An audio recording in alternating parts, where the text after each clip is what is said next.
Tercera parte de esta entrevista, ahora que me arropa con el economista Mauricio Pozo Crespo, quien ha dejado muy claras sus razones para sus preocupaciones relacionadas con el 2015. Y a propósito de eso, solo quería hacer una digresión al 2004, a los indicadores que usted citó. Resulta que hay que agradecerle a Gutiérrez por su gestión económica entonces. Yo creo que los esfuerzos que se hacen son de un grupo de trabajo. Había un grupo económico muy sólido. Recordemos que estaba de presidente del Banco Central Mauricio Yepes. Había un equipo económico en el ministerio que ayudó mucho. Y sin buena gente, obviamente, los resultados no se pueden simplemente producir. Entonces hay que agradecer a un equipo que trabajó en esa Algunas dirección. cosas sobre eso. Si fue tan buena la gestión, ¿por qué se fue usted al año y medio?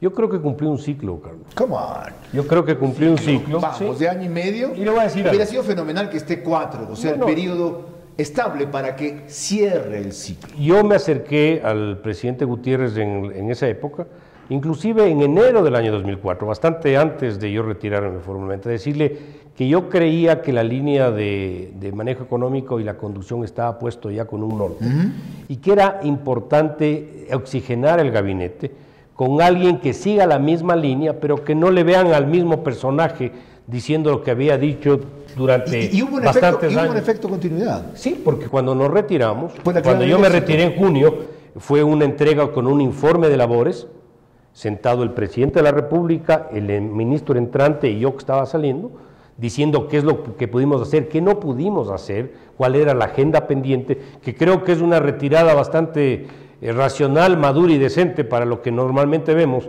que se van muchas veces los ministros lanzando la puerta. ¿Cómo consigue eso un ministro atípico como usted para ese gobierno y uno como lo fue Mauricio Yepes después, con las características nefastas que sabemos que tuvo ese gobierno, de corrupción, de demagogia y de populismo? A ver, yo creo que hay un tema fundamental en esto, que es la forma como el presidente de la República apoya la gestión de un ministro de Estado.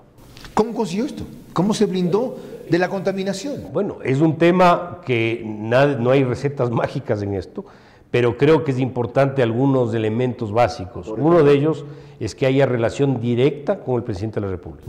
Nada de intermediarios. Teléfono, y presidente, ahí esta decisión, ¿está de acuerdo? Nos fuimos por ahí. 2, liderazgo sobre el tema económico y una sola vocería, para evitar problemas de discursos, etc. Y tercero, nada de inclusión de ciertos compromisos políticos para ciertos cargos y ciertas metas que se buscaban. ¿Y a usted no le molestaba estar mezclado con esa escoria? Yo no puedo hablar en esos términos realmente, Carlos. Había de todo, en todo gobierno hay de todo. Uno no puede escoger. Yo no era el presidente de la República, yo era un funcionario más del gobierno, yo hacía lo que creía que debía hacer.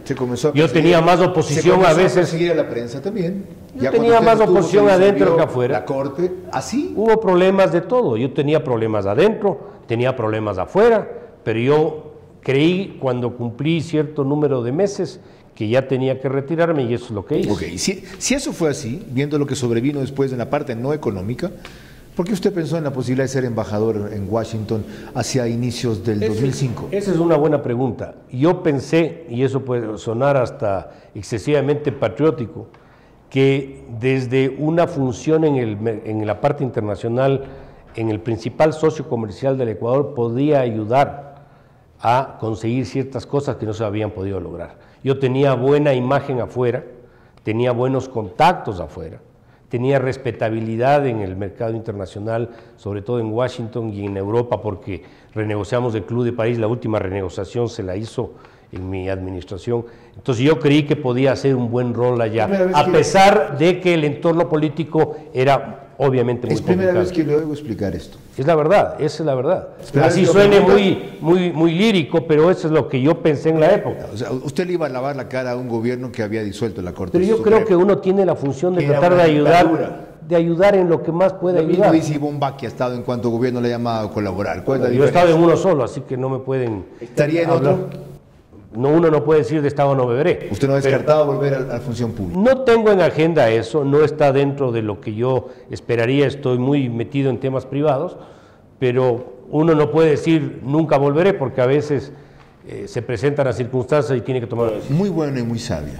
Dejemos hasta ahí la digresión particular, si se quiere, no personal, porque me refería a la función pública de Mauricio Pozo, para avalar un poco, para quienes no lo recuerden, o son muy frescos en su memoria frágil, o son muy jóvenes, como toda una generación que sabe la historia del Ecuador por el correísmo y no por la realidad.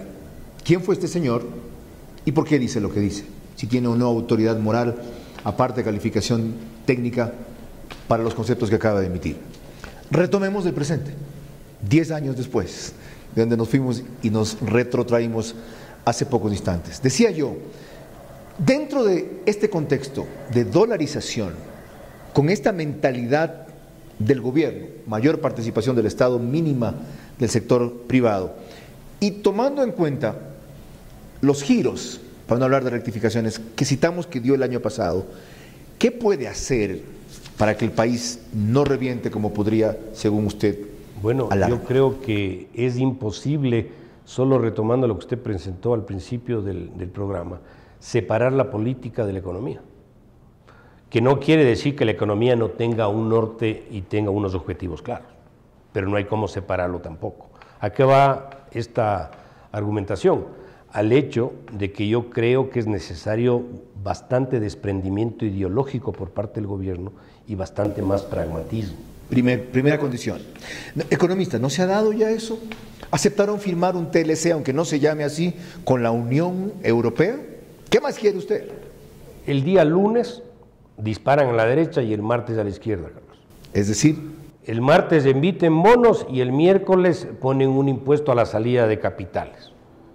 El jueves firman con Europa y el viernes hablan de neocolonialismo. Esos son los elementos que generan incertidumbre, que no se sabe a dónde se camina. una segunda condición sería dejar de dar señales contradictorias. Primero eso, para empezar eso. Otra, Que tienen que volver a los principios básicos de un buen manejo económico. ¿Cuáles son esos principios? ahorrar, dijo usted. Usted creó un fondo especial, ¿verdad? Eso se creó con una ley que se llamó la ley Trole, en el año 2002, esto fue en el gobierno del expresidente Noboa, y se aplicó con el presupuesto del gobierno del expresidente Gutiérrez. ¿Usted dejó 1.500 millones de dólares? Un poco más con la administración que me sucedió, que fue de Mauricio. O sea, ¿ahorrar es una recomendación suya? No es una recomendación mía, es una recomendación de un padre de familia responsable cuando tuvo algún tipo de ingreso extraordinario y que quiere proteger a sus hijos si el día de mañana hay un problema. Correa ha dicho que eso es, en otras palabras, una estupidez. Y que ha tenido éxito en la aplicación de lo que él denomina políticas contracíclicas, cuando han habido contracciones de este tipo. ¿Por qué recomendarle ahorrar? No ha habido políticas contracíclicas. ¿No han habido? ¿No han gastado más? Cuando los ingresos se redujeron más también. Cuando hubo el problema del año 2009, de la crisis internacional, y que bajó el precio del petróleo alrededor de $30. 36, 34. ¿Sabe lo que pasó? No pudieron gastar lo mismo.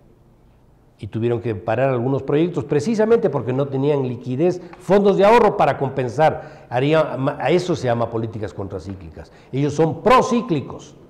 Cuando reciben más, gastan más. ¿Qué mejor prueba que lo que está pasando? Han tenido un precio del petróleo altísimo, obviamente antes de la última caída, y se han endeudado en el doble. Okay. Es decir, han aumentado procíclicamente el gasto en lugar de hacer exactamente lo contrario. Hablamos del pasado, pudieron ahorrar, se les pasó la oportunidad. ¿Pueden ahorrar ahorita? Si vuelven a los principios que le estaba mencionando de orden fiscal, ¿qué significa orden fiscal? Poner techos de gasto. No puede gastar más de lo que crece la economía, para empezar. 2, si hay excedentes tienen que ahorrar. 3, tienen que mejorar la calidad del gasto. ¿Qué significa eso? Cambiar la composición entre gasto corriente y gasto de capital, que es lo que en este momento tenemos, ahí un problema. 4, focalización de subsidios. 5, tienen que reanudar relaciones internacionales adecuadas. Ya las han hecho. ¿Con quién? Estados Unidos.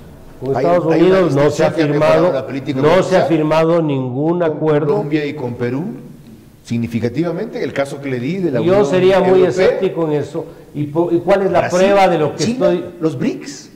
¿Cuál es la prueba de lo que estoy diciendo? Tiene algún tipo de asidero, de que este es el país, lamentablemente el Ecuador, mi país, con el segundo riesgo más alto de la región y con una inversión extranjera que con todos los anuncios que se han hecho no despega. Así Hasta es. el año pasado no se ven los números. 750 millones de dólares más o menos fue el rubro de la inversión extranjera directa el año pasado.